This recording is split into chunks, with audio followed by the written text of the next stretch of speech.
Hello, everyone, and welcome to another episode of Reselling Rhythms. In today's live stream video, I'm going to discuss with my guest his reselling business, and he'll explain how we can make money reselling Tupperware. He'll share his tips and strategies to help make us more successful and profitable resellers. Every Wednesday, I have a live stream, and I usually interview another reseller and have them share their tips, tricks, and techniques that make us more knowledgeable and profitable resellers. If you're interested in reselling, then you are in the right place. Just going to pop in the chat, guys, and say hello to a few people in our chat, and then we'll get started very shortly. I want to thank my moderators, Randy and Sharon, who are already here. Thank you guys for assisting and helping out with the chat. I'm sure we'll have other people joining us very shortly. Then we'll bring my guest on because I tell you, I don't like to keep the people watching the replay waiting. So I'm sure people will be filling in very shortly. So let me bring on my guest, and I'll have him introduce himself. Hello, sir. How are you? I'm excellent. That's perfect. Why don't you introduce yourself to the people that don't know you? Perfect. Well, I'm Mike, part of 1/5 of Yinzer Picker. The other ones is my wife and the 3 kids. We have 3 daughters, but we started the whole YouTube thing to show people what we find. When we started this whole thing, we didn't even realize people watched other people thrift. And it was kind of a whole new thing to us. And my daughter said, "Why don't you do this?" And I said, "Okay, let's give us a try." And here we are. So we're outside of Pittsburgh, PA. So that's kind of why you can see the PA license plate on the hat. But that's about it.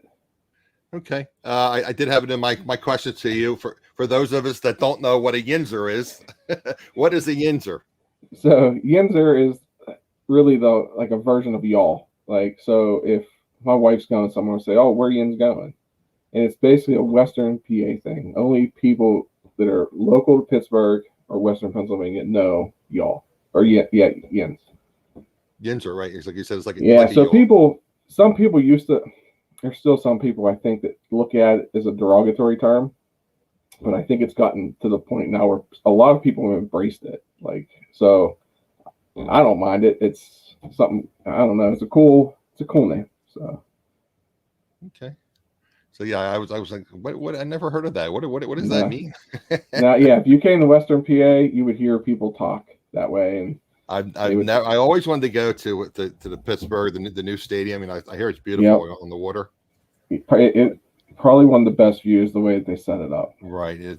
That was the thing when they got, I'm from the Philadelphia area, and they were always talking about doing that in Center City and having overlooking the river, the Delaware River, and they never did it. They put it in like a sports complex, which is and that's what I like the way Philly did theirs, because everything's in one spot. Exactly, everything's off of Route 95. Now here we got the Steelers stadiums on the river, but so in the winter, that wind just blows right in there, and then the Penguins arena's basically in town, so. Say hello. We have Joni joining us. Joni J and Michelle, my moderator. Thanks, Michelle, for being here. I'm sure we'll you guys? We just had Mike introduce himself. And for those of you that aren't familiar with what Yinzer is, it's like a yawl in the Pittsburgh area, Western PA area. So if you're wondering what Yinzer means, that's what it means. Okay. I always ask the people, how did you get involved in reselling? So why don't you tell us your history of why you got involved in reselling? How did you get started? Okay. I started reselling really young. I think it was mostly my grandfather got me into it. We'd go to flea markets and set up on weekends. And it always amazed me how people would just buy other people's trash. And it started just basically like that. And then selling stuff around the house we didn't need. And I mean, we've been selling on this one for 12 years. So we've been doing it a long time, and I really wish we would have started a YouTube channel a long time ago before it became the way it is now. But yeah, we've been selling for a while, and I think it started when I was young. I would just pick up stuff. If I saw something that was free, I would see value in it and sell it. So your grandfather would go to flea markets, and you would help him out. Like how old were you when you started doing that? Probably about 10, at least, if not younger. So I always tried to find that way to make an extra buck. Turn that trash into cash. Exactly. When you were in school, you were flipping things in school to your friends? Did you ever do it? It was growing up selling baseball cards in school. go down, buy them off a card shop, and turn around and make a profit to them in school. Like I had Joe on the Philly Picker, and he said he was like a sneakerhead. Yeah. So he'd go to local, like I was Foot Locker or whatever it was back in the day, and he would buy like 2 pair. 1 pair for him and 1 pair to sell at the consignment store, and that basically what he sold the shoes for would pay for his shoes as well. Which is smart.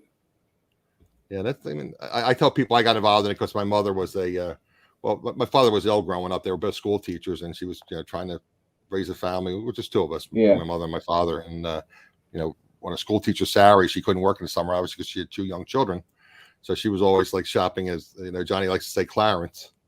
She was always shopping at clearance, and we go to like the Burlington Coat Factory was actually established here. Burlington is like a town. In fact, I was up that way today. It's like about 15 miles from here. But I guess you have Burlington Coat Factories out your way, right? Yeah. Yep. Not too many. I think.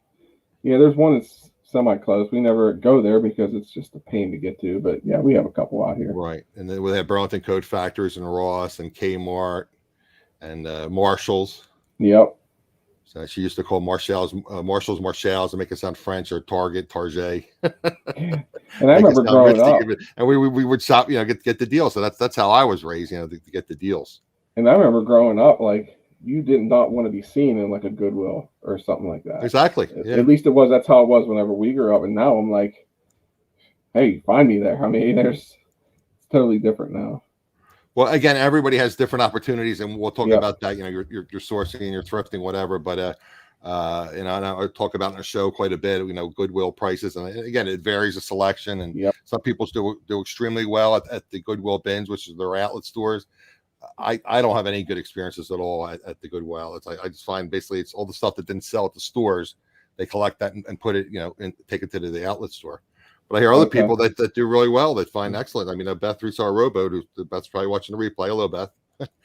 She finds some really neat stuff, and new stuff even. Yeah, we do pretty good there. So, and we're talking about like the regional thrift stores, and Salvation Army. The closest one to me is about 12 miles away, so I basically got to do like 25-mile round trip. Oh, I remember Gimbals. Yes, Randy. Gimbals and the Woolworths. Wanamakers. Yeah, absolutely. But yeah, and Strawberries and Clother too. Randy's from the Philadelphia area as well. So okay, that was one of our regional chains. But yeah, so I mean, everybody has different opportunities. I mean, I hear stories of people like out in the northwest. They have like more of the higher end clothing, and some of the collectible clothing and the athletic wear that's very popular right now. I mean, that's crazy. I mean, you'll find some like office wear things now, because so many people are working remotely, and then they're wearing their athletic wear at home. Yep. Yeah. With our bins, we don't find, well, at least I don't. The clothing I rarely look at because I never find anything, but another local guy will pick it up all the time. I always laugh. The first time we went to our bins, I came home and I was like, that was the worst experience ever. But we make money every time we go. So I just keep going back now. I haven't been back though in months, because with yard sales and estate sales and stuff going strong now. We'll get in a little bit about your sourcing, but you say you do relatively well with the yard sales and garage sales. They're virtually non-existent for me around here. Oh yeah, we're actually going to one this Saturday. I just found that it's a 60-mile yard sale in Ohio. So wow, okay. It goes up. I think it follows. They call it like Route 7 or something. And we were just looking into it. The starting point's about 2 hours from us, maybe a little less. So we're gonna go check it out. We won't do the full 60, but we'll at least do a few hours worth and see what we can find. Now, Jenny's saying that some of the retail stores donate to Goodwill in her area, and she can find that at the bins. Yeah, and the bins I go to, they actually have a donation center there, so people donate. But we find some stuff that has a Goodwill sticker still on it, which amazes me, because even if I pick up that item, it will still sell. And I'm like, why did nobody pick this up off the shelf though? Yeah. So it's all, and each area is different though. Absolutely. I mean, some places like down south, some of those Goodwill bins are so much better than ours. Yeah, and then you have a lot of resellers involved, and you have the I'm trying to throw in a way to say this politically correct, but I call them the shoe mafia. The people that go in and get all the shoes and they ship them back to their countries where their family's from. You're not going to find shoes around here though. It's for shoes here is just horrible. Yeah, well, that's the thing. When I go into local Goodwills, I don't find anything. No. But for whatever reason, I don't know if they just get the shoes and they just send them back, or they clean them up and they send them back to their families, or what they do. But they'll be like 10, 12 people, and they'll grab all the shoes and that's all they'll buy is just shoes. Yeah, I see. And like, even at our Ross, like I watch other people's videos for Ross, and it's like, oh, they're picking up shoes galore. I walk into our Ross, there's like 6 pairs of shoes on the shelf. So yeah, and then I find like spikes, and then I have big feet, but I find like spikes in like size 17s and 18s. Yeah, which they will sell, but there's just so many track shoes. I'm like, right, they're here for a reason. So, or like I don't even know anymore. Like you'll find like baseball cleats with metal spikes. It's like I don't even know if that's even legal to play like high school sports. They must be, because I actually just sold some not too long ago from Ross. So those were the only shoes that I've sold. Okay. Yeah, I'm hesitant because, like I tell you guys, I always do a pre-chat before the shows, and I was talking to Mike, and I was saying I don't know if shoes are seconds or if they're, I'm not a shoe head, I'm not a sneaker head, so I'm always afraid, And then like sometimes you'll get somebody to buy them and say, "Oh, these are counterfeit," or "These are seconds." Exactly. Like I wouldn't even know. Yeah, I wouldn't either. And that's the one thing that worries me, because then you're gonna get a return, and then you're gonna get dinged, and it's just. I don't want to deal with that. Then who knows? Maybe they had the counterfeit and they bought your shoes and they kept yours originals, and they sent you back the counterfeit, and then you got to prove it. I know some people put like kind of indelible ink or something, they can other black light or something. But I was talking to a friend of mine the other day. He used to sell, back in the day, like when you did on eBay, and he used to sell a lot of collectible things. And he had some returns, and he had sold like a high end vase or something, and somebody apparently their vase was broken. And I guess it had like 2 handles on the side or something.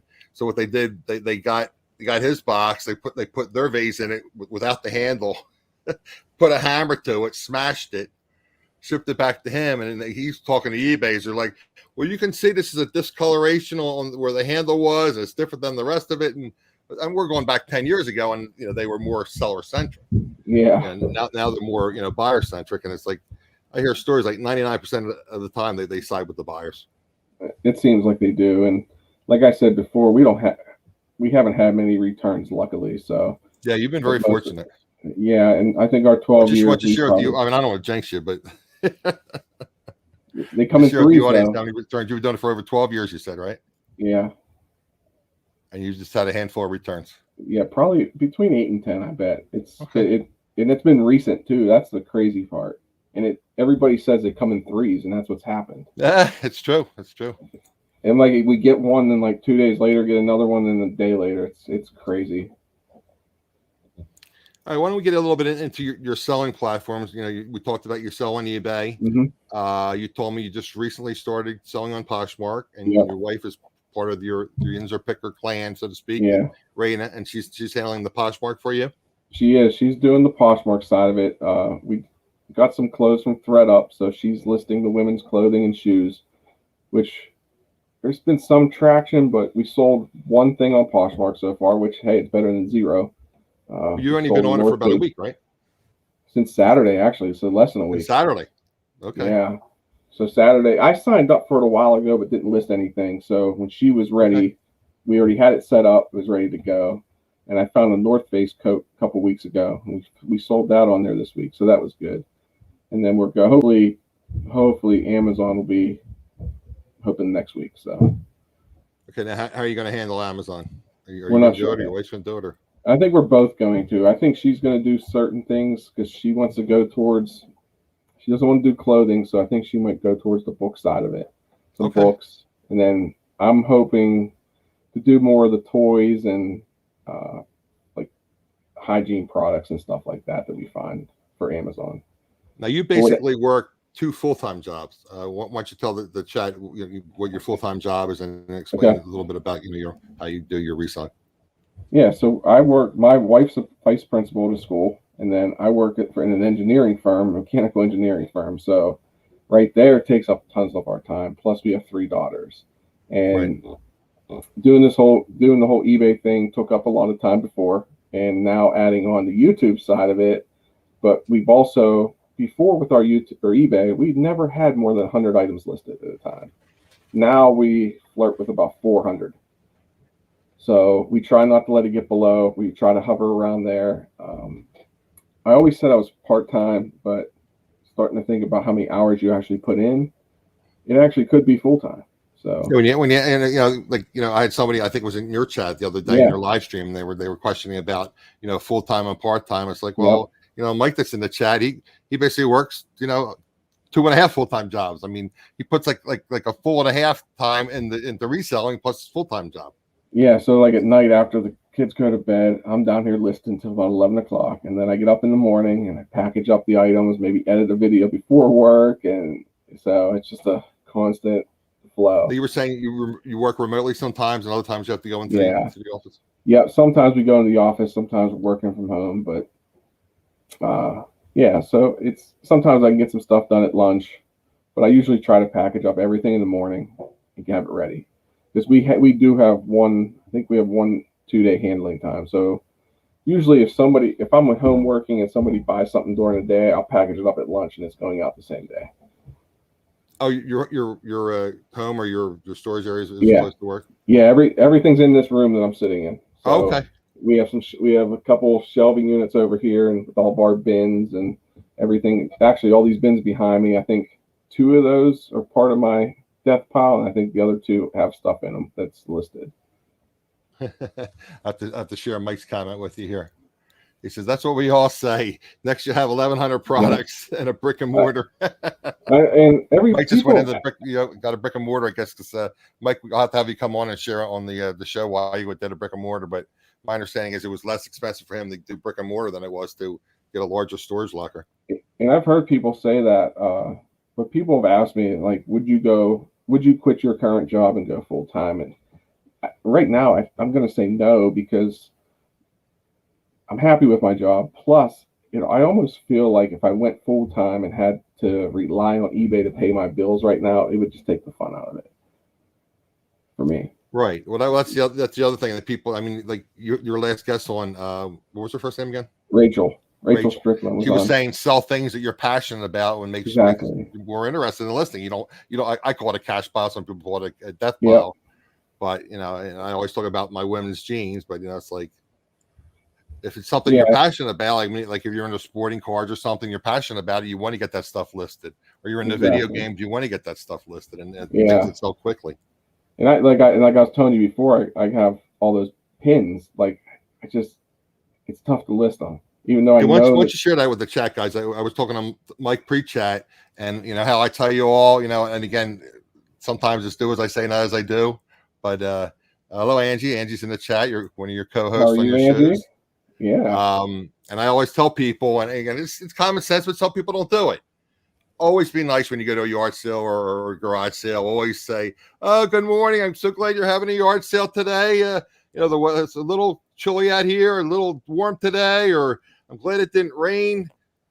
Strike up a conversation with the person, because you can always bundle stuff together or try to get a deal. Why don't you explain to the chat about how you got a deal on these buttons? So we went to a yard sale. It was a local yard sale. We were probably the first people there, and I noticed, looking around, they had stuff written down on pieces of paper, like, "Oh, here's the eBay price." Right.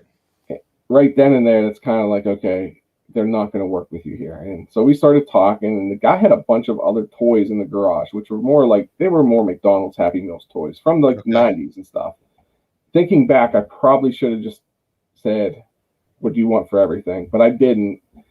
So we saw this box of buttons, and I saw the prices on every button. They had every button labeled with a price. So I just said, "Hey, what do you want for everything?" And they go, "Are you sure?" And I said, "Yeah." So they gave me this. It was probably about 100 buttons for $10. They were all political buttons from Arizona, mostly Arizona, and some were presidential candidates, some were Senate, stuff like that. So we made out pretty good. And it was, like you said, just be nice to people, and there's a better chance your cost of acquisition was like 10 cents a button. Yeah, maybe, about that. And then we also 100 buttons, and you pay $10. And then from that same one, we picked up, I think it was 43 Furby the Furby dolls from the McDonald's Happy Meals for like $5. From Happy Meals. Okay. Yeah, and they were all in individual bags. They were labeled with each price and where they got them at, because I think they must have been collectors too. So there's some they bought on eBay, some they bought from McDonald's. So is there a market for Furbies? There's a market for the dolls, they were like the bigger size ones. These will still do well. I mean, especially I don't have much into them, but the ones that are really collectible are like the doll Furbies, like the actual furry ones, really. Right. Okay, so we talked about the platforms and so on. Just going to get a little bit into your eBay business. You said you've been doing it for 12 years, and we're doing a little pre-chat. I talk about, the people that everyone has a different philosophy on how they do things. And I ask you if you run sales, do you accept best offers, run promotions, free shipping or not? Why don't you get in a little bit of how you do your store? We usually don't do any sales. We've done maybe one, and it did okay, but we just started doing promoted listings probably 6 months ago, if that. And we started out, we started out doing it just at 1% to see how it did. And as soon as we did it, sales went up. Well, then all of a sudden, a couple months later, that just hit a wall. And we noticed our sales just dropped. So I think I bumped it to 2.2. Okay. And it's actually been doing really well with the 2.2. So now I might change it up just a little bit more. Now maybe I'll bump it to 2.5 or something just to see how it works, or maybe even bump it down to see if that works like that. So everyone has different theories. I had Bobby on, and then we talk about doing trending plus 3.5%. And I tell people all the time, in my mind, it's list, and have good items at exactly good prices. And I think it all depends too what you can set that at, depending on how much you got the item for. Because if you got it for $5 and you're only selling it for $8, you really almost don't even want to promote it, because you're going to end up losing. You're going to pay 20%, but by the time you pay the 10, and then I just say 3%. They claim that eBay's managed payments a little bit less than PayPal, but so I just say it's 13, and if you do promoted sale, it could be 7, 8, 10%. So you're in 20, 25%, and then if you offer free shipping. Yes, which we paying do on not. the whole package, as opposed to if you sell it as a sale price plus shipping, at least you don't have to pay promoted on the shipping, but you're paying it on the item. But if you're offering free shipping, you're paying on the whole thing. True, and we do not. That's expensive. We do not offer free shipping at all. Never have. That was one of my I next think ones. I did it once, and we got. I feel like I got burned on it, and I'm to the point. I mean, we've been doing it for so long that I can almost grab an item and say, okay, this remote, I'll do $4.95. That will cover my postage. That will cover my envelopes and all that. So, and nobody's ever complained about the shipping. So I guess I'm doing something right. Now, how do you do your shipping? Do you do it through the various platforms? Do you use like Pirate Ship or ShipPro, or how do you do? The only way I'll use Pirate Ship is if I sell on. If somebody contacts me and says, "Hey, can I buy this?" Then I'll do it. But I ship right through eBay. Because so if you did like something like locally or something, advertise something, or because with going through eBay, because with the top rated seller status and stuff, I think my shipping fees are cheaper than Pirate Ship or the same, because I looked into it to see if it was different, and it was all the same. So I just ship right through there, and then if we sell on, we've done some Facebook Marketplace stuff, and I'll ship right through Facebook too. It's very simple to do through them, because you can. Yeah, Sharon, my moderator, Red's Outpost. Sharon, she does a lot with Facebook Marketplace, and she's very happy with it. I shipped the flat screen TV through Facebook Marketplace to a guy out in Chicago. I want to hear how you ship that. I'd be afraid to ship that. It was a smaller one. It was probably only like a 20 some inch TV, but it fit perfectly in this box. Shipped it out, and I knew what the weight was, so I just picked a prepaid label between certain weights. And it was gone. It was perfect. So was it already in the box with the styrofoam and everything? Or? No, I picked it up This guy was moving, and he was like, "Look, I'm trying to sell the rest of the stuff I had from a yard sale." He's like, "But you have to buy everything." You have to buy everything. Okay. And I mean, he gave me a good deal. I couldn't pass it up, but then I had this monitor. It was like a monitor / TV, and I was like, "What am I going to do with this?" I listed it on Facebook, and it was the first thing I ever shipped through Facebook too. And how much? Do you remember how I much it think it was cost you like, to ship it? I think it was like, I think that he paid like $40 for the TV, and I think it might have only been like $25 to ship. It That's wasn't not that bad. much. Not bad at all. No, no, Facebook's not bad. I hear people complain about the shipping stuff and how you get paid, but it's not too bad though. Okay. All right. So we talked about how you run your store and on eBay. I guess we'll get a little bit into your sourcing. You know, how do you source? Where do you source? So during the winter months, we're more Goodwill in the thrift stores and the bins. But now with the weather being nice, it's yard sales, estate sales, garage sales, stuff like that. But occasionally, if I need a video because I ran out of videos to upload, I'll go hit up a Goodwill. So, and I try to check them every so often, because you hit them too much, it's going to be the same stuff over and over again. Right. So I hope that sometimes they get cleaned out, get a fresh stock in, and it seems to be doing better doing it that way. Plus, it keeps my pile down. Some people have different philosophies. They go in like different times of days, different days. I guess it normally depends. the bins. Again, we talk about networking and making friends. Sometimes you make friends with the employees, and they know what you're looking for, and they'll actually stash stuff away for you. Yeah, that has happened. I hear stories of, like, resellers will go in a place and they'll say, say they sell hard goods or something. They'll say, "Oh, I know you like to sell Bibles or something." And they'll take Bibles and they'll stash it behind the other books, and they'll say, "Oh, here's some Bibles for you." Yeah, it hasn't happened to us yet. Doesn't kill you to be nice to people. Say hello. No, mostly.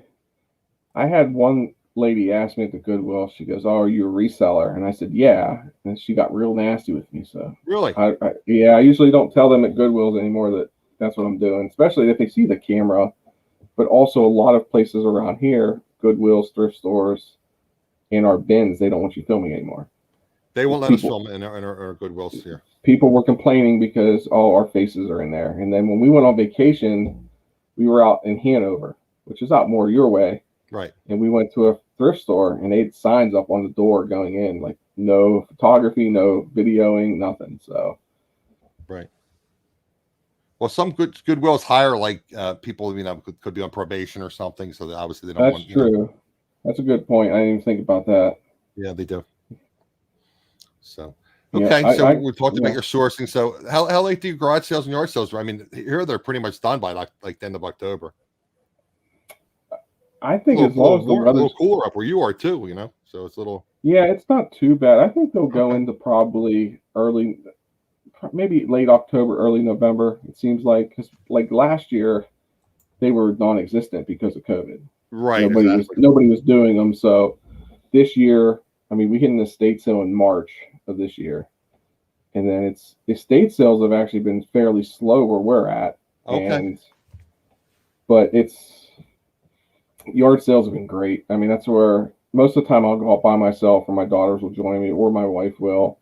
All depends. But we've been hitting up a good bit. Mostly every Saturday I'll go maybe hit 6 or 7. So I try to limit my time in the mornings on Saturdays when we go out. I get burned out after so long. Plus, you start buying too much, then it's just more and more and more that you got to list. Wendy has a good question about the to do free shipping or not. Can you see it on the screen, Mike? Yeah. Well, so sometimes, usually, so if I look up something and there's 10 items that are say $20 free shipping, right?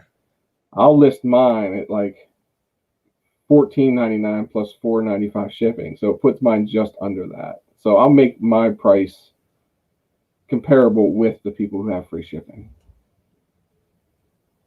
Yeah, I don't. They say free. eBay used to say, "Oh, do free shipping, do free shipping, do free shipping." And like a friend of mine, he's very frugal, and he'll do best price including shipping. But I think a lot of people just look at the price and or they just look for free shipping.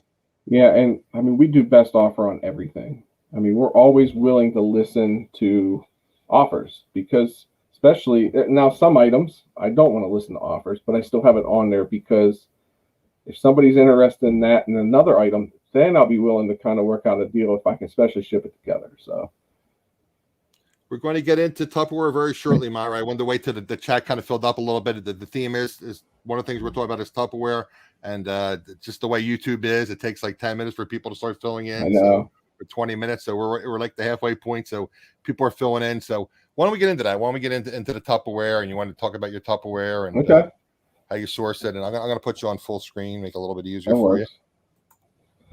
So Tupperware, us picking up Tupperware started. My wife noticed it one time at a yard sale, and I really never picked it up. So she picked up some Tupperware, and we looked it up, and it amazed me how much people pay for this Tupperware. Now, the good stuff to pick up, I would say, is the more vintage stuff, and that's what she tells me all the time, because I'll come home with something. She's like, that's not vintage. I'm like, okay, but it will still sell. But the more vintage Tupperware, people are always looking for it. Okay, I'm actually going to share your store. I'm going to show some of your Tupperware. And always, too, if you're ever looking for the Tupperware, I think, and I think she might agree too, is the more vibrant colors sometimes just do even better. The more vibrant colors and the clear ones, and even the one that's up there now is that Republic's Freezette. We picked those up recently, and those do well too. Oh, this one over here.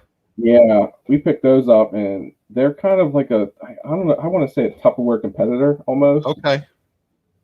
And this is a funky color. This looks like a 70s Yeah, color. we had that one. I think I have a purple one. Yeah, and white or almond, I think it's called. Okay, vintage Tupperware set. And that was the other thing you were talking about, whether you sell them as a lot or individually. Yeah, I left that one as a set. I thought it was going to sell better as a set. It hasn't yet, so I think my wife might end up keeping those. Okay. Well, that's the other thing too. She kind of cherry picks some of your Tupperware, right? Yeah, she does. She gets first dibs of everything we buy for Tupperware because she keeps it. She uses it all the time, and the older it is, the better I feel that it's made. Okay, there's one of the pins you were talking about, the Jesse Jackson. Yeah, we have a wide range of items in our store. Okay, you got a golf DVD. That looks like an oldie but a goodie. Yeah, we just picked those up recently. A huge golf community yard sale. And you have a vintage lot of mixed cassettes. I mean, they talk about. I know we had who's Tom Cruise on how the cassettes are coming back, and some DVDs are selling well. I did not want to sell those. I did not want to sell those singly, so I just lotted them up. Just lotted them up. Yep. I didn't want to mess with them. But also, too, a lot of people brought it up in other chats with Tupperware. You can find free Tupperware, too. I mean, it's people will even just lids sell by themselves. Because if you think about it, people go to a picnic, they set their item down, they leave, they just grab the container, forget their lid. Well, then they need a replacement lid. So right, you said that. I was surprised you said that the lids so well. Yeah, we pick up lids all the time, and the lids are so easy to ship. Toss them in a poly bag, and they're off. I mean, they can't break. How do you determine if something is vintage? Do you just kind of have a feel for it, with kind of the way it's made or the colors? So most of the time you can do with colors, but what's nice about it is each piece of Tupperware is labeled on the bottom. Okay. Every piece of Tupperware, and I think I have one sitting here. So like these plates here, I can see these plates here, they all have a small number you probably won't pick up on the camera. It's down at the bottom. Okay. It's usually like a 4 to 8 digit code. If you type that code into Google, it'll tell you which one it is, or eBay or whatnot. So if you type the code on the container, Google will tell you. Yeah, and pretty much almost every Tupperware piece has it. We picked up some Tupperware utensils, and they all had that number on. Because I was like, I don't even know what this utensil is. Googled the number, and there it came up. Okay, well, Dave was a fan of your co-host on Monday. We're gonna talk about that towards the end, Dave, and we're gonna definitely mention Mike's YouTube channel and the shows he does. But we're gonna talk about reselling mostly for today's show because that's where my channel is geared towards reselling. But we'll definitely talk about Mike's show and how he does the show with Angie Motivation Monday, and we'll get into all that towards the end. So we'll talk about reselling Tupperware and some of the other things that Mike is an expert on his niches, so we can learn from. That's what my theory of my show is about: learning from other resellers how they do things, and hopefully we can pick up some tips and tricks from them and put them, if we can, in the place into our businesses. And I feel like, our little niches are going to change. Honestly, like I might get tired. Well, I don't know if I'll ever get tired of picking up Tupperware, but the other two things I might get tired of picking up after so long, and I might never pick it up again. What is that? Like the Plush. Oh, the Plush? The Plush, like, I mean, it does sell, but we are very picky on it because it does take up a lot of room.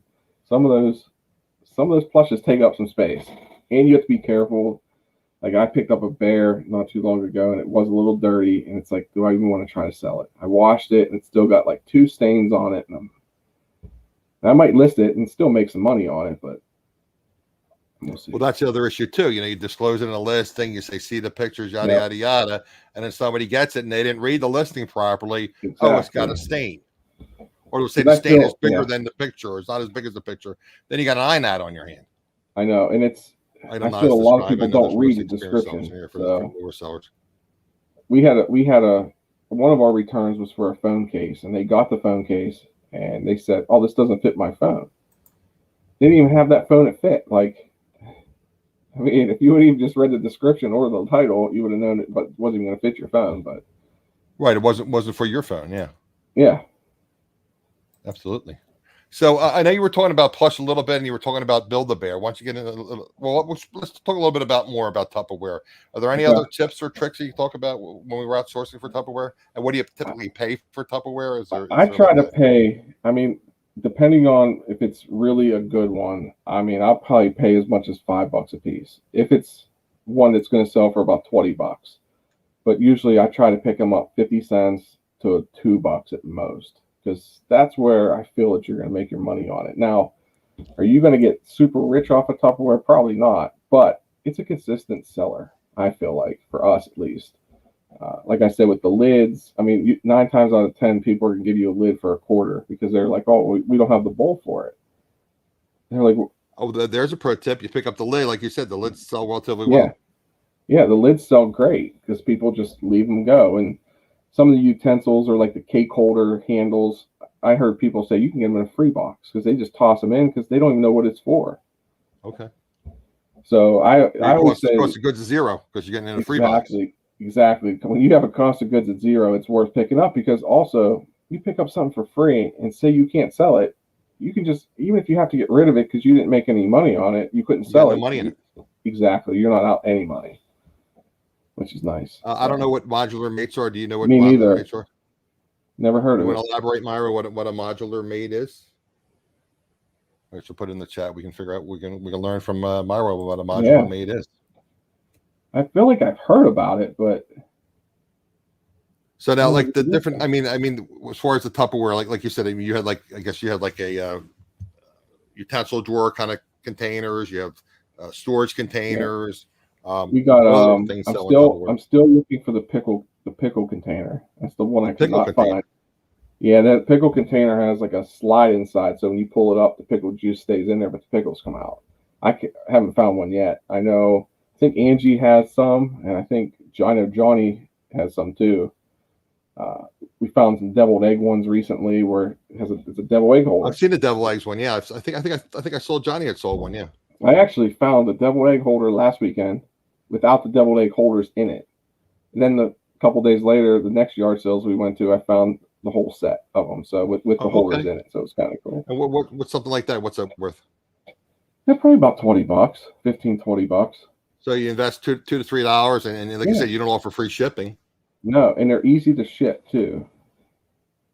Yeah, the modular. Right, it's not like it's like China, and you have to worry about it breaking, right?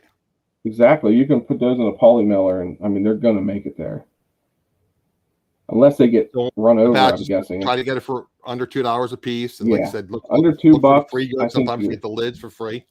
Yep, the lids and even utensils. Take a look at all the utensils, because I didn't even know that Tupperware made utensils until recently. I didn't know it either. They have they're buried somewhere, but they were these stirrers, and I looked up the number, and I was like, oh, they were for milkshake stirrers. I had no idea. Laura says we still use the pickle container. Used it today. Mario, Yeah, you want to tell us what the modular thing was? You were talking about modular mates. Why don't you share with the chat what that is, so maybe you can learn that's, something from you. yeah. I think she put that. I think she Oh, put did it she up. put it in earlier? Yeah, she said it's a storage system in Tupperware. Modular mates were introduced in the 90s. Yeah, I never heard of that. My chat logged up a little bit here. I don't see it. Okay. Sometimes the chat's a little behind. I know. That's Oh, here it is. Okay. Strange system and Tupperware modular mates were introduced in the 90s. Okay. Yeah, my chat's like 2 minutes behind everybody else for some reason. I've never heard of the modular mates. Yeah, and honestly, I try to stay away from the newer Tupperware. It just doesn't seem to sell as well as the vintage stuff. Because I think a lot of people want the vintage stuff because that's what they grew up with. And they're used to seeing it in their grandmother's Brings them back house. to like their childhood and like Exactly. nostalgia. Kind of like with all the vintage toys. That's what people want, the video games. And I honestly think a lot of people want the Tupperware. Right.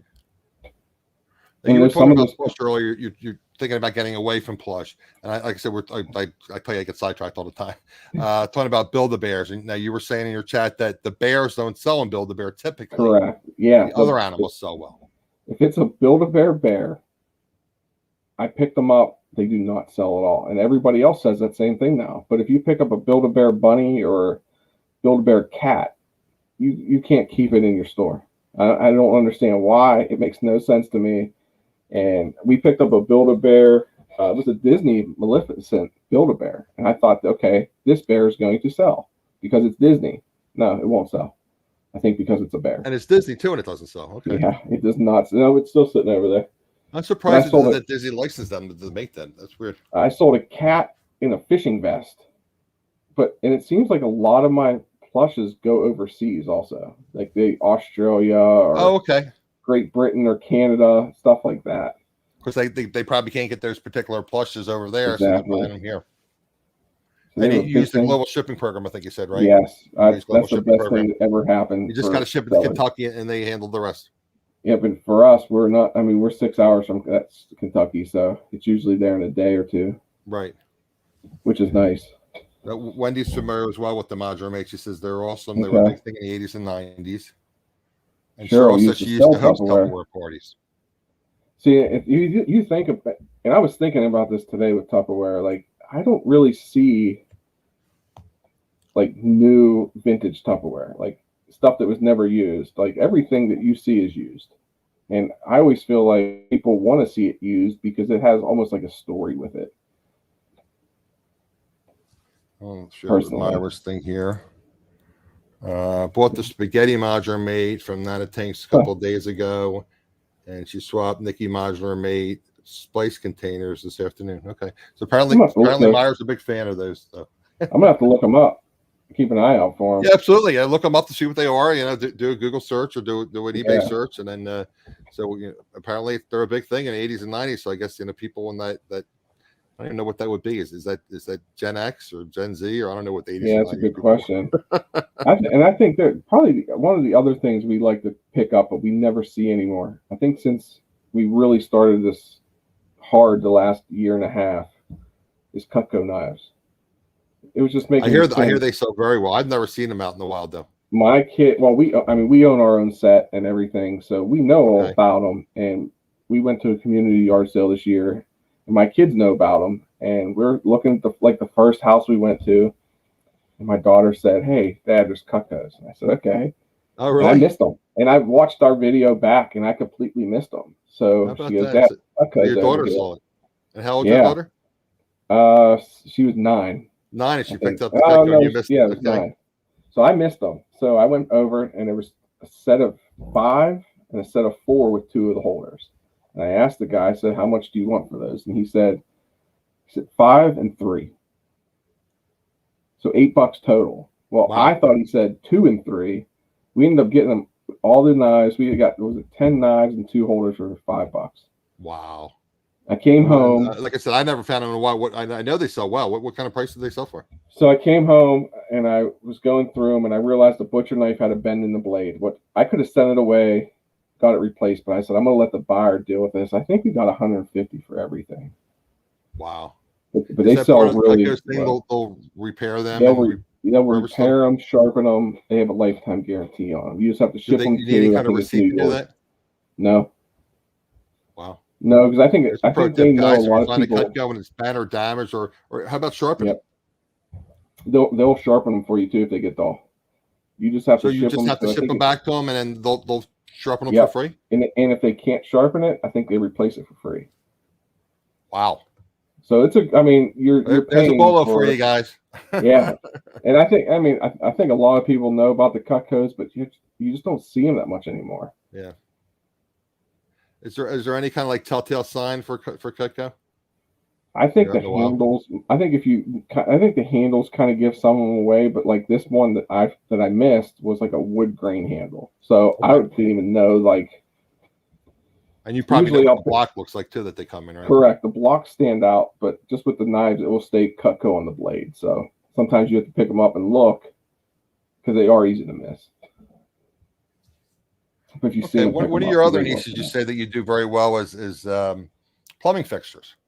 Plumbing, Why don't you yeah. get a little bit into plumbing fixtures? New in box plumbing fixtures. I actually have You one have sitting any here. handy there? I do. So this shower head with the faucet and the spigot and everything. This one goes, I'm going to call it open boxes. I think it was open, but this will probably go for like $40. And we got this at a fill a box sale. So fill a box are $10. So I probably only have, I think, 70 cents into it. So super good. But if you ever find plumbing fixtures, check them. Scan the barcode because people buy them. And I think now they're selling a lot better because stuff like this is hard to come by because of the pandemic. Everybody's trying to remodel and stuff, and you just cannot find stuff like that anymore. Because you go to Lowe's, the shelves are empty, and I think people are trying to pick them up.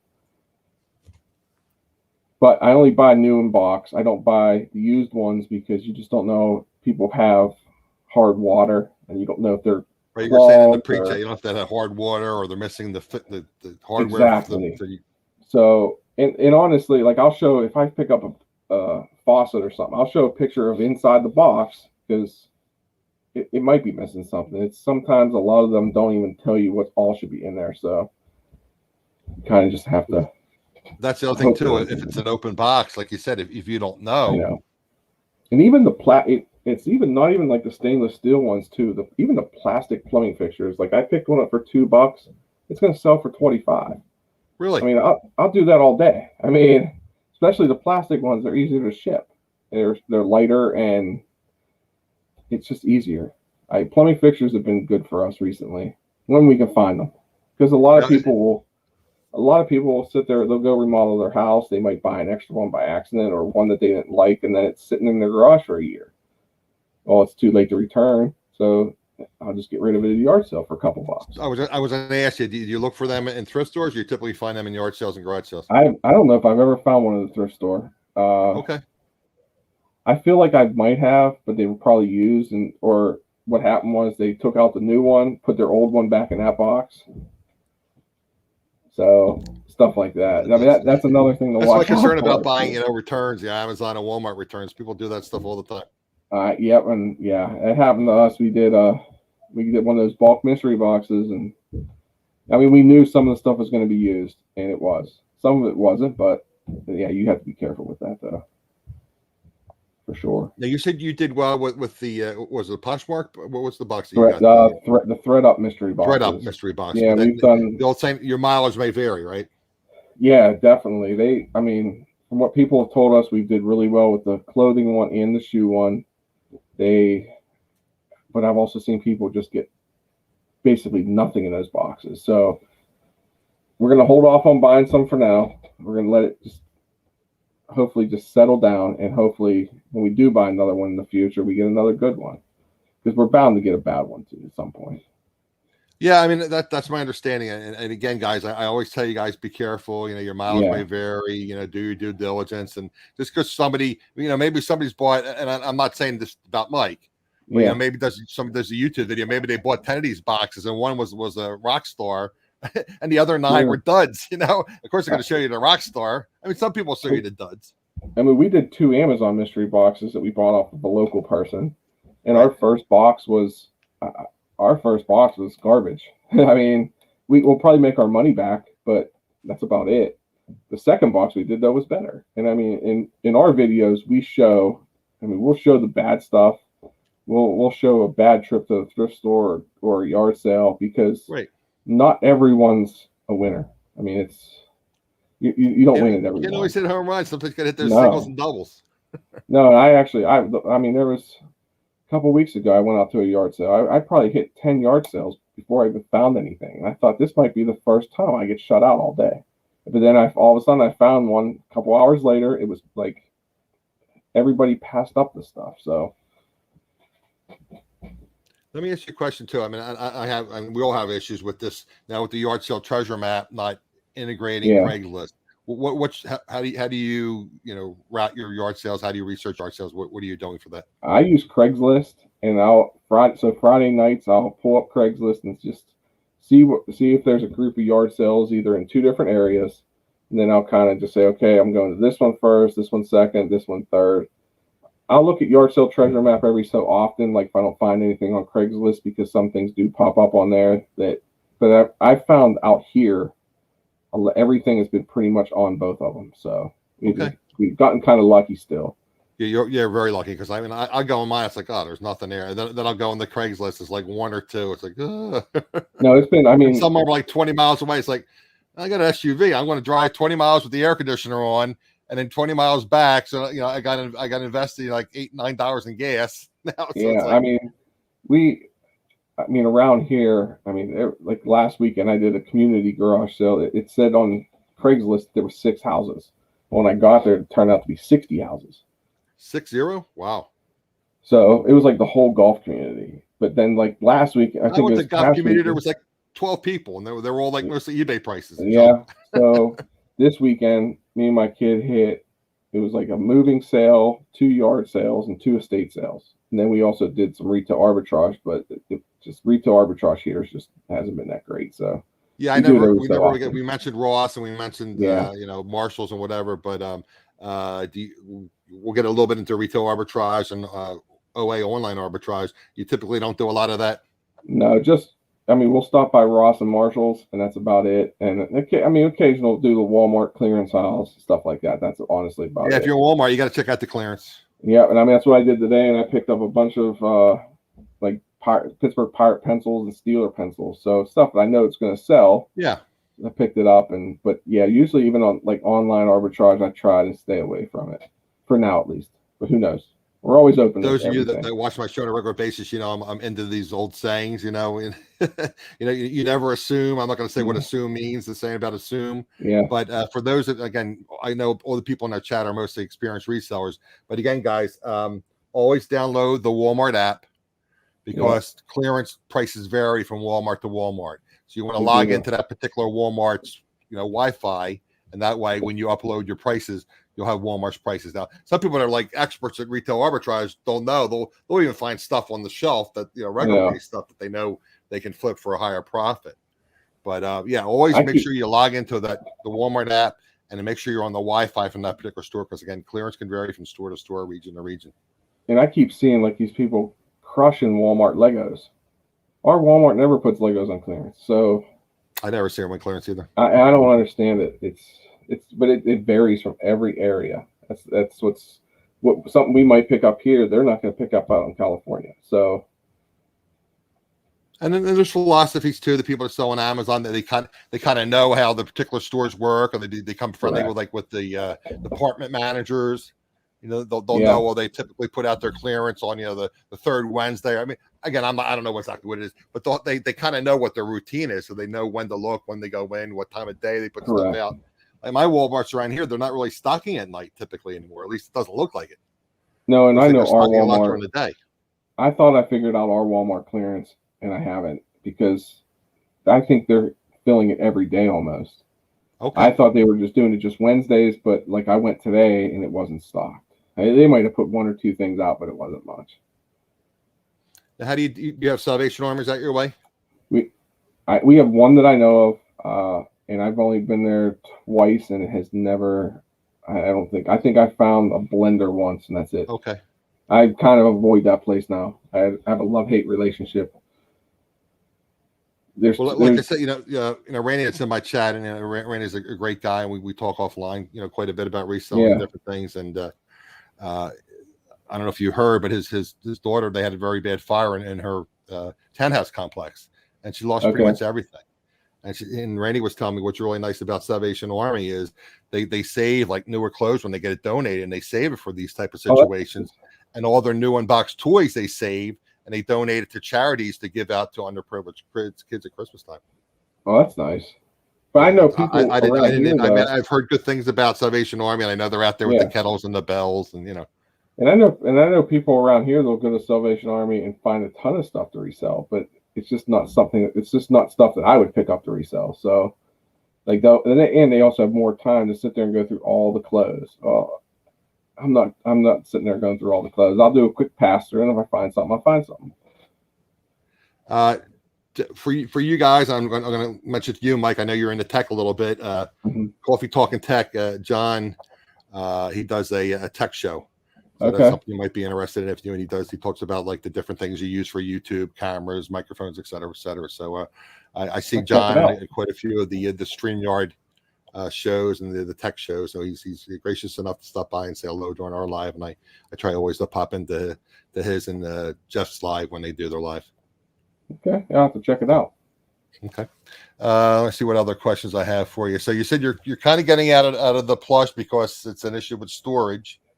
Yeah, I was always hesitant because I don't really know. Plus, I'd never had children, so I don't know what's popular. And like I said, it's an issue with me as far as storage. Yeah, we just do Build-A-Bears other than bears, and then any Disney plush because the Disney plush it's Disney, and especially why not the bears? Just because they don't sell for a decent the bears price, don't sell. The bears just do not sell. I don't know what it is, and if I see a bear out there now, I won't even pick it up. And I put in my questions, do you have a certain brands or sizes that you look for in plush? Just the Build-A-Bear or Disney. Build-A-Bear Disney, all right. Yeah. So, and I'm not picking up one of those huge gorillas, even if it is Build-A-Bear. That was my other question. You're right what I sent you. Do you try to keep them under a certain size for storage? Right. Yeah, I'm not picking up those. Plus, I don't even know how to ship it. So. Well, that's the other thing too. I hear some of these people that's they do 90% plush. It's like, where do they store this stuff?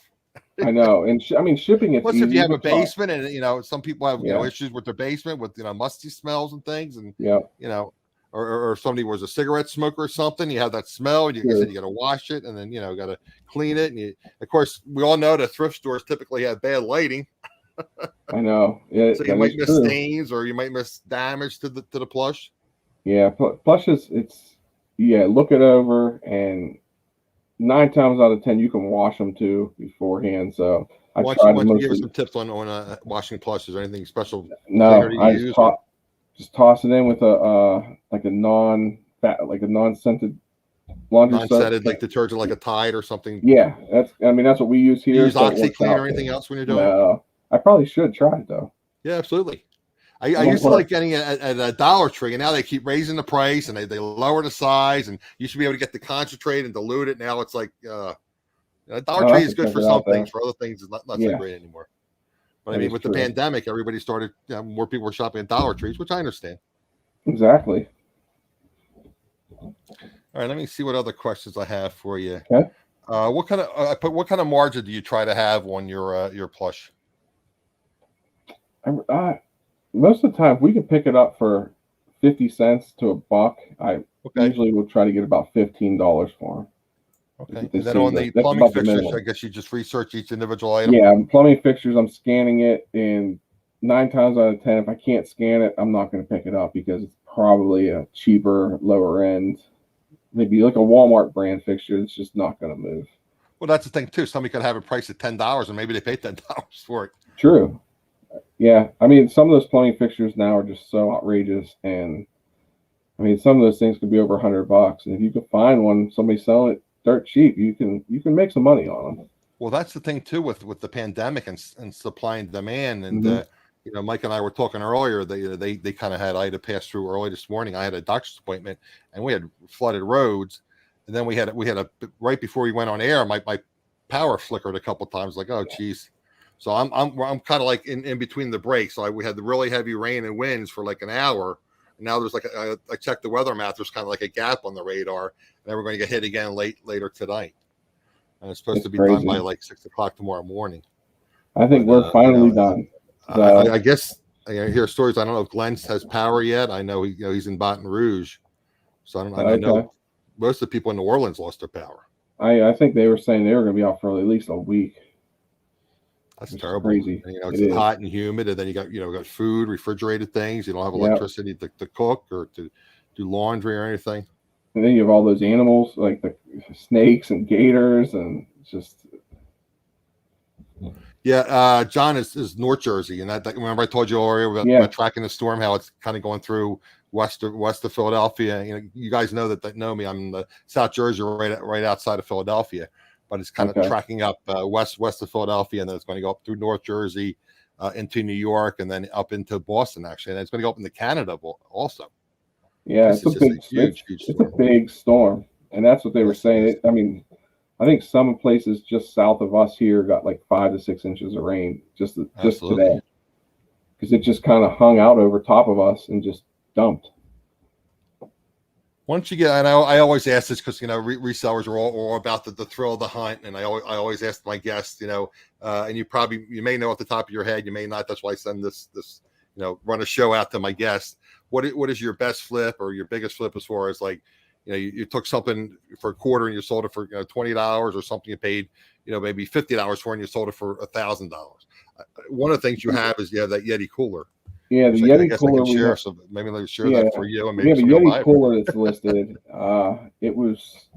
We bought it to use it, but while we were on vacation recently, we noticed that they were just selling for outrageous amounts of money because it is a discontinued color and you can't buy it anymore. But they were selling for. They're selling for about $1,000. So we figured, hey, if it sells, we'll just go buy some new coolers. So, and honestly, if it doesn't sell, we'll keep it. That's the way we're looking at it. So, I think it was towards the top, right? I think it should be. I think, yeah, right there. Right here. I don't click because sometimes I screw up, guys. I don't click on it, then you might not see it. It's right here. So you would have about $250 invested in it. Yeah, about $250, and we've used it for 2 years. So. Okay. It's and you have a list for $1,100. Yeah. $25, right? $1,125 plus shipping. Yep, and that's calculated shipping. An unusual color. He said that's what makes it valuable. Yep, chartreuse. And you actually have 10 people watching. That's the other thing I meant to ask you, and we talked about a pre-chat. You do send out offers to watchers. I do. And you're already doing it on 1 day a week, you said? I try to do it Sundays, but like on that cooler, I'm not sending out offers because I think it's going to.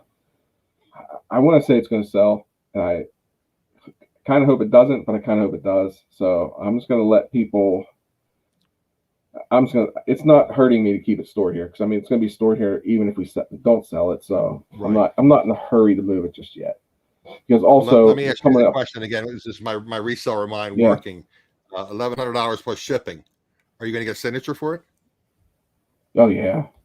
Absolutely right. If it's close enough, you don't want somebody say, "Oh, I didn't get it. Maybe it was delivered to my neighbor," and you're at $1,100. It'll have a signature. Anything over, I think I do anything over 250 would be signature. I think even sometimes over 150, I'll put signature on it too.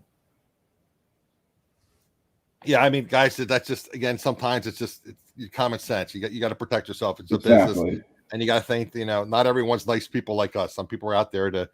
And honestly, it's not that much more. So, and there's sometimes like if I know it's going to sell high, I'll factor that into the shipping cost. And even if I don't factor it in, what's an extra $2 on an item that high? I'm already making money on it anyway. So an extra $2 or whatever it is, $3. I don't even know what signature runs anymore. Yeah, I don't typically get involved. I wish I did. I wish I was finding that stuff out in the wild. It's not too often I sell stuff that needs a signature, but every so often we get lucky. You got to cover your own, guys. You got sometimes it's just using common sense. I sold a kit set of golf. There are some not nice people out there that take advantage and the scam eBay sellers, and it's just you got to protect yourself. And we sold a set of kids golf clubs for $240 that we got at the Goodwill bins for $10, and I put signature on that. You did mention it to me on a pre-chat before. Yeah, that's a great flip. That was a good one. 10 into 250 guys at the bins, and you said it was hardly used, right? I'm not even sure they were ever. I don't even think kids ever hit them, or whoever the kid was ever hit it. Like John says, $2 you keep the riffraff down. Exactly.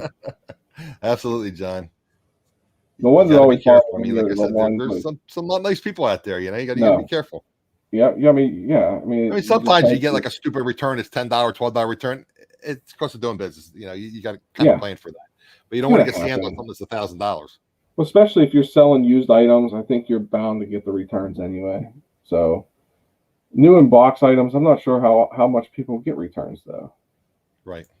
My concern though is if somebody buys something new in box and they return it and it's open box at that point, then what? Then Well, you're that's the other thing too. And then you try to reduce. And I always say, if it's not in light condition, if somebody buys something new in box or new clothing or whatever, and they try it on and they yeah, take it out of the packaging, it's not it's new not in new bag or new anymore. in box anymore. No, exactly. Or if it's electronics and they use it and they repackage it and they don't use the proper packaging and they'll put all the instruction manuals and I everything, know. and Start it's ripping open, it's stuff not and sealed, it's not new in I box know. anymore. I know. So luckily we've been lucky with that so far. So Absolutely. Okay, I wanted to ask you too. You were talking about the bracket challenge. Why don't you get into that a little bit? Explain what the bracket challenge is. last week, Flips Finds Fun. They did him and his wife did a bracket challenge where they picked some part-time YouTuber or part-time resellers to go up against. Or they're basically playing against each other until the final round. And then there's also full-time resellers. And I was lucky enough to be picked as a part-timer. So actually tonight at 9 o'clock is the first week challenge. So tonight's matchup is me versus the Hoogs, And and what time is that? 9 o'clock 9 o'clock Eastern, I think it is. And what Over channel is on it again? Flips Finds Fun, Flip finds and fun. yeah. So what they're supposed to do is find an item that you had this past week that was a cool item, and they're going to show it, and then people in the chat can vote on which item was better. But they're not going to tell the people in the chat whose item's whose. So You don't have to sell it. You want to see which is the no, better yeah, even if find. it's just something you picked up, something cool. Okay. So I know Bonafide Hustler Chris used to do those shows. Used to have challenges, and same okay. kind of theory. So, but there's like some of the part timers were like myself, prison or not, Katie Reed's, Tesla Picker, and then also on the full time side there was Commonwealth Picker, Harry Tornado. So it's Prison the Profits on it. So it's going to be interesting. Okay, And cool. like I said, That's the 9 first o'clock even tonight. just Why yeah, don't you even type just that name in the chat if you can for us, so we can have the people can kind of copy and even paste and even don't just leave the getting show guys yet. So just you can copy and paste it and do it like a separate window, so you just have it so you can search for it. yeah, that's the name. If you go to YouTube and search for that, it'll Oh yeah, start the link and tonight. everything. Okay, cool. Yeah. Oh, he did find the link. So yeah, Oh, tonight's the Sharon first did. night. Okay, Sharon did. I'm sorry. I And thought you like I did. Sharon, thank said, you, Sharon. just being picked on the bracket is an honor. I mean, going up Right. against some of these other resellers that are huge. Well, I won't let you spill the beans. I won't let you tell us what you found. So we'll wait till the show. You know what? That's the thing is, even if they actually, so the Flip Finds Funds, they're the ones that are actually going to pick the item.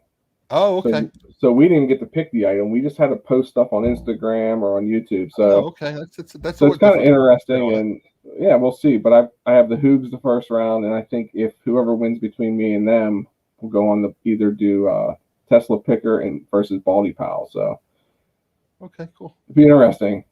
So we'll see what happens tonight. Hopefully, I can stay up. Okay, why don't you get into your YouTube channel? And I know you do at least 2 shows, and you also do some pop-up lives. And why don't you tell the people? I'm going to put you on full screen here. Why don't you tell people about your YouTube channel? So we do live Saturday nights. It's usually me and my wife on Saturdays. We have other resellers that come in and do the same thing like we're doing here, just chatting and answering questions. And then we also have a live on Monday night, which is Monday Night Motivation with Angie from Dayton Valley Deals. And same concept. We try to get you motivated for the week, the list, source, and stuff like that. Do some random giveaways, and we also do a random pop-up chat sometimes during the week.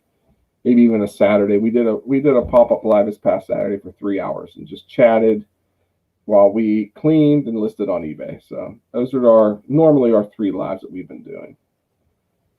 And then you also do recorded videos as well. Yeah, we do. We have uploads on Tuesdays, Thursdays, and Saturdays. all while Oh, so being you're pregnant. like 5-6 days a week. Yeah, No wonder you're it's busy with YouTube. and honestly, with the whole YouTube like uploading, we try to have videos scheduled just because of our work schedules and whatnot. So like I have videos that are going out next week already, just to keep it up. And John, subscribe to you. There you go. You perfect, can thank you. subscribe back to John. You can watch his tech. It's really Yeah, good stuff. we just put up our 700 subscriber giveaway video today. So Nice. and we're gonna pick the winners on Sunday. Angie, you still in the chat? I'm going to tease to see if she's still in the chat. Just because it was somebody earlier was saying, I forget who it was that said. I think that was her husband. Oh, that was her husband. Okay. I think so. He said, "Who was that nice lady you have for your co-host on Monday evenings?" Yeah, got to definitely keep ahead of the game, and because who knows what's going to pop up. And I was actually getting kind of worried because we have videos for next week, but not the week after. So with us doing this yard sale on Saturday, we should probably get some really good footage from that. Now, so. how long was that? Like, did you say miles, or is it just that particular route? The one on Saturday is a 60-mile yard sale. 60, I think you did. That's right. You did say 60 but miles. we're not going to probably do the 60. I think the kids and my wife will be burned out probably after 20. So you have like a truck or SUV or trailer, or how would you do that? Yeah, we have 3 SUVs. We're probably going to take the smallest out of the 2 only because we don't want to come back with too much stuff. Right. We don't buy too much stuff. No, exactly. We're trying to keep discourage yourself from buying too much stuff. Exactly. That's our plan. So we'll see. Who knows? That might change from Saturday morning.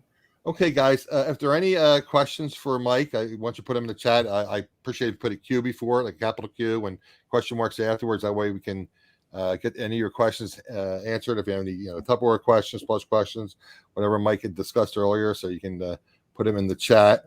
And then I just want to discuss something real fast for you guys while we're waiting for the questions to come in.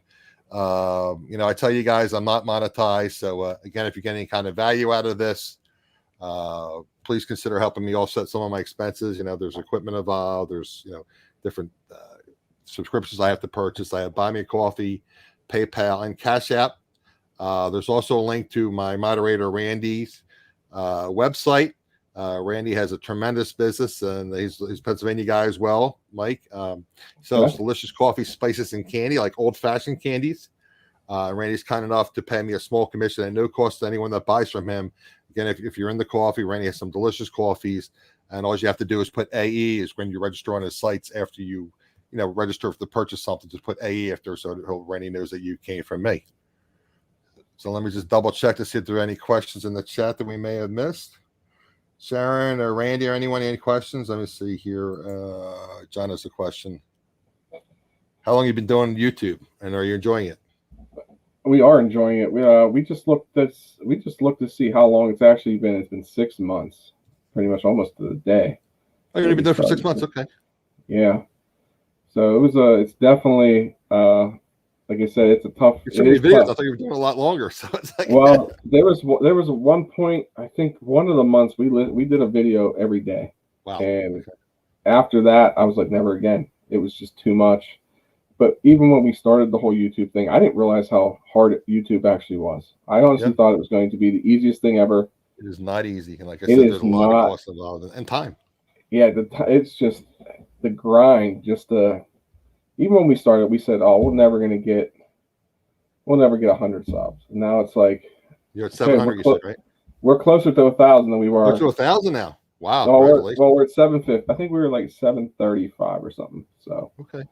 So we're over halfway there, but it's crazy.